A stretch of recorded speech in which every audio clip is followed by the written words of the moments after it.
2BR02B by Kurt Vonnegut, Jr. Everything was perfectly swell. There were no prisons, no slums, no insane asylums, no cripples, no poverty, no wars.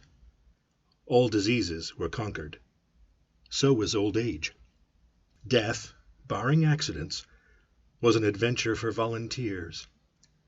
The population of the United States was stabilized at 40 million souls. One bright morning in the Chicago Lying-in Hospital, a man named Edward K. Whaling, Jr. waited for his wife to give birth. He was the only man waiting. Not many people were born a day anymore. Whaling was 56, a mere stripling in a population whose average age was 129. X-rays had revealed that his wife was going to have triplets. The children would be his first. Young Whaling was hunched in his chair, his head in his hand.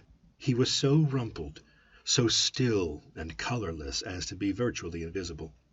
His camouflage was perfect, since the waiting room had a disorderly and demoralized air, too. Chairs and ashtrays had been moved away from the walls. The floor was paved with spattered drop-cloths. The room was being redecorated. It was being redecorated as a memorial to a man who had volunteered to die. A sardonic old man, about 200 years old, sat on a stepladder, painting a mural he did not like. Back in the days when people aged visibly, his age would have been guessed at 35 or so. Aging had touched him that much before the cure for aging was found. The mural he was working on depicted a very neat garden. Men and women in white, doctors and nurses, turned the soil, planted seedlings, sprayed bugs, spread fertilizer. Men and women in purple uniforms pulled up weeds, cut down plants that were old and sickly, raked leaves, carried refuse to trash burners. Never, never, never, not even in medieval Holland nor old Japan, had a garden been more formal, been better tended. Every plant had all the loam, light, water, air, and nourishment it could use. A hospital orderly came down the corridor singing under his breath a popular song. "If you don't like my kisses, honey, here's what I will do. I'll go see a girl in purple, kiss the sad world toodaloo. If you don't want my lovin', why should I take up all this space? I'll get off this old planet, let some sweet baby have my place." The orderly looked in at the mural and the muralist. "Looks so real," he said. "I can practically imagine I'm standing in the middle of it." "What makes you think you're not in it?" said the painter. He gave a satiric smile. "It's called the happy garden of life, you know." "That's good a doctor hits," said the orderly. He was referring to one of the male figures in white, whose head was a portrait of Dr. Benjamin Hitz, the hospital's chief obstetrician. Hitz was a blindingly handsome man. "Lot of faces still to fill in," said the orderly. He meant that the faces of many of the figures in the mural were still blank. All blanks were to be filled with portraits of important people on either the hospital staff or from the Chicago office of the Federal Bureau of Termination. "Must be nice to be able to make pictures that look like something," said the orderly. The painter's face curdled with scorn. "You think I'm proud of this daub?" he said. "You think this is my idea what life really looks like?" "What's your idea what life looks like?" said the orderly. The painter gestured at a foul drop-cloth. "There's a good picture of it," he said. "Frame that and you'll have a picture a damn sight more honest than this one." "You're a gloomy old duck, aren't you?" said the orderly. "Is that a crime?" said the painter. The orderly shrugged. "If you don't like it here, Grandpa," he said, and he finished the thought with the trick telephone number that people who didn't want to live anymore were supposed to call. The 0 in the telephone number he pronounced naught. The number was 2BR02B. It was the telephone number of an institution whose fanciful sobriquets included Automat, Birdland, Cannery, Catbox, Delouser, Easy Go, Goodbye Mother, Happy Hooligan, Kiss Me Quick, Lucky Pierre, Sheep Dip, Wearing Blender, Weep No More, and Why Worry? To be or not to be was the telephone number of the municipal gas chambers of the Federal Bureau of Termination. The painter thumbed his nose at the orderly. "When I decide it's time to go," he said, "it won't be at the Sheep Dip." "A do-it-yourselfer, eh?" said the orderly. "Messy business, Grandpa. Why don't you have a little consideration for the people who have to clean up after you?" The painter expressed with an obscenity his lack of concern for the tribulations of his survivors. "The world could do with a good deal more mess, if you ask me," he said.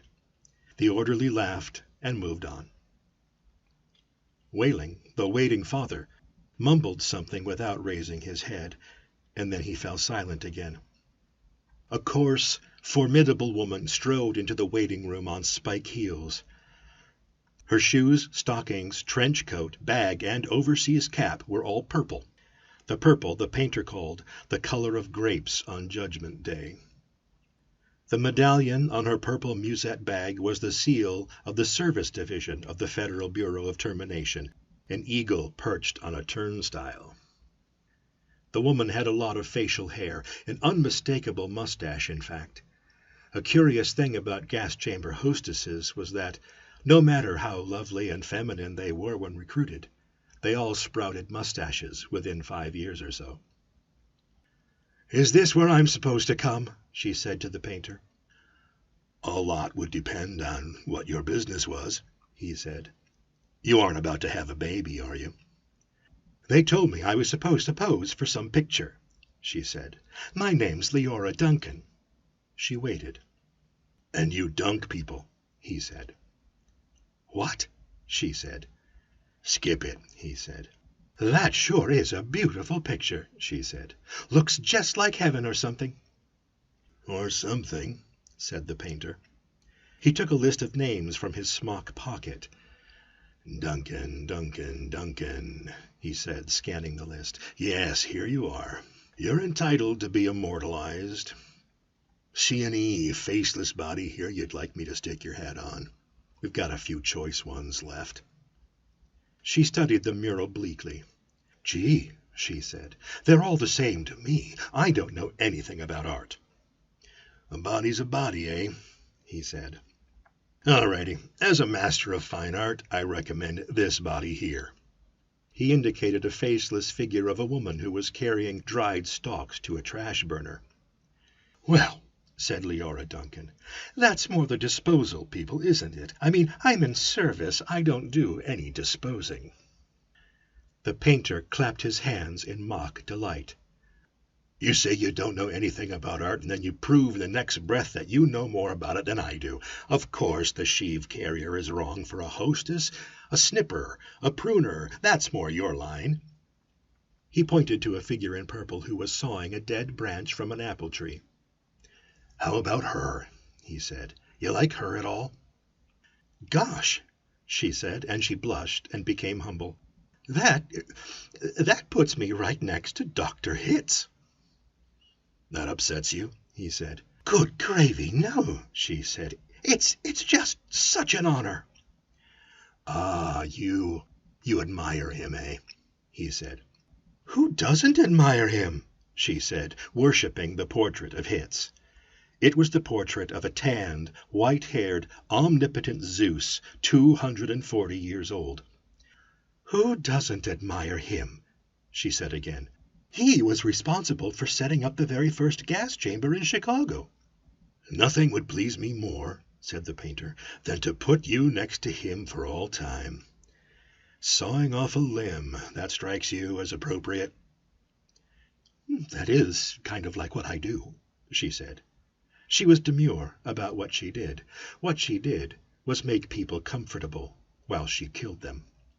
And while Leora Duncan was posing for her portrait, into the waiting room bounded Dr. Hitz himself.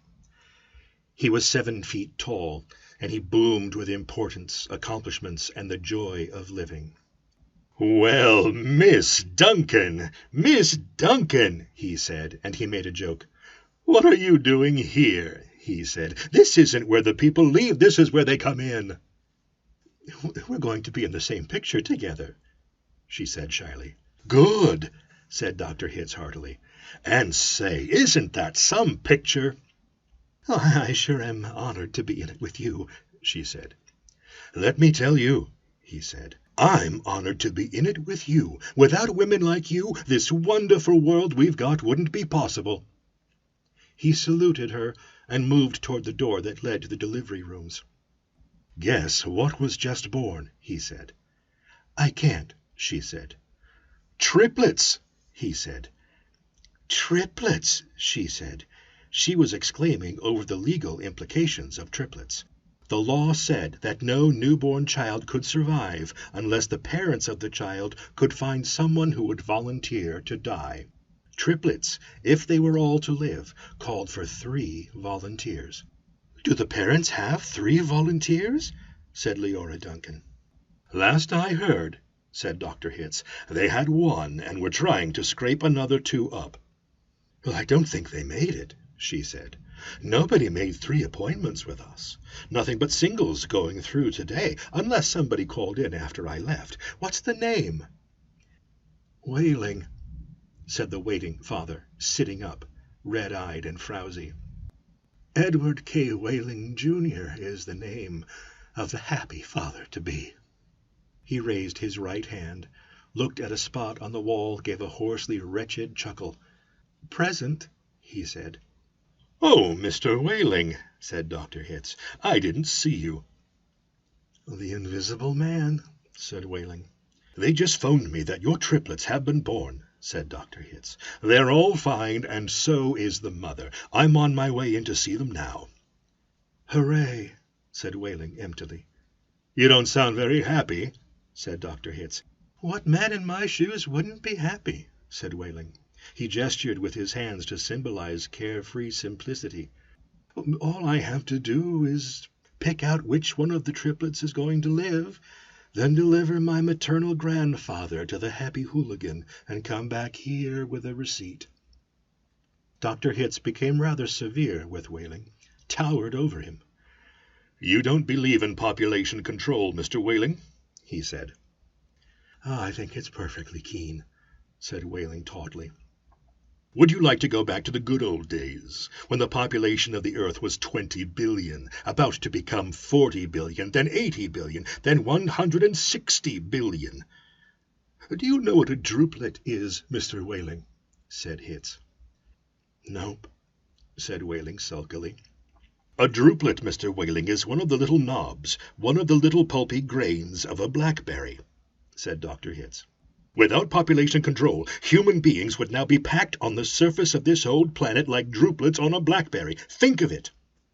Whaling continued to stare at the same spot on the wall.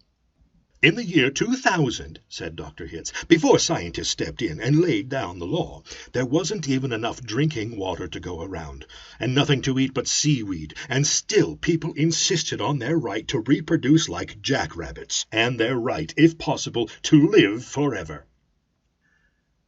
"I want those kids," said Whaling quietly. "I want all 3 of them." "Of course you do," said Dr. Hitz. "That's only human."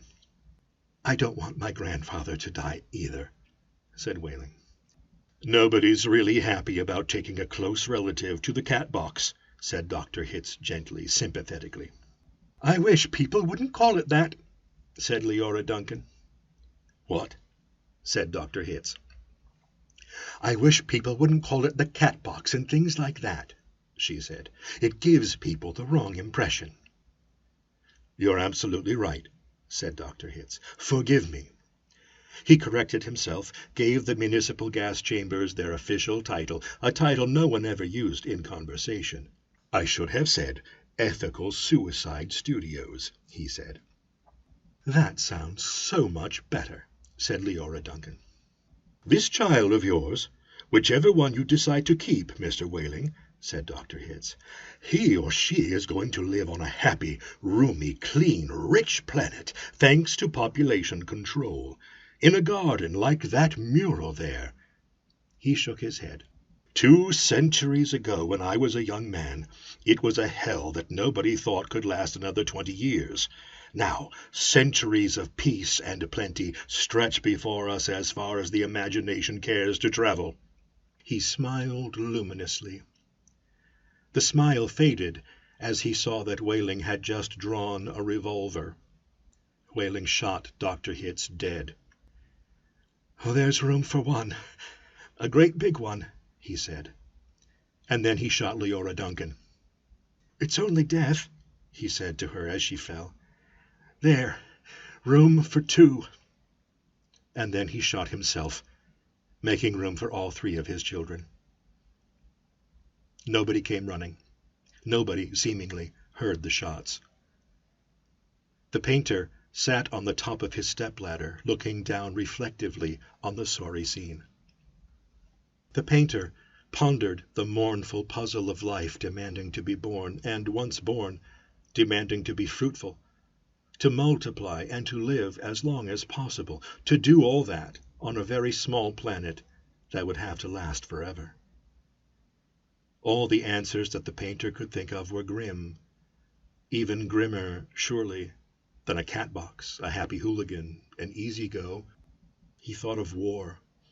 He thought of plague. He thought of starvation. He knew that he would never paint again. He let his paintbrush fall to the drop cloths below. And then he decided he had had about enough of life in the happy garden of life, too, and he came slowly down from the ladder. He took Wehling's pistol, really intending to shoot himself. But he didn't have the nerve. And then he saw the telephone booth in the corner of the room. He went to it, dialed the well-remembered number, 2BR02B. "Federal Bureau of Termination," said the very warm voice of a hostess. "How soon could I get an appointment?" he asked, speaking very carefully. "We could probably fit you in late this afternoon, sir," she said. "It might even be earlier if we get a cancellation." "All right," said the painter. "Fit me in, if you please." And he gave her his name, spelling it out. "Thank you, sir," said the hostess. "Your city thanks you. Your country thanks you. Your planet thanks you. But the deepest thanks of all is from future generations." The end.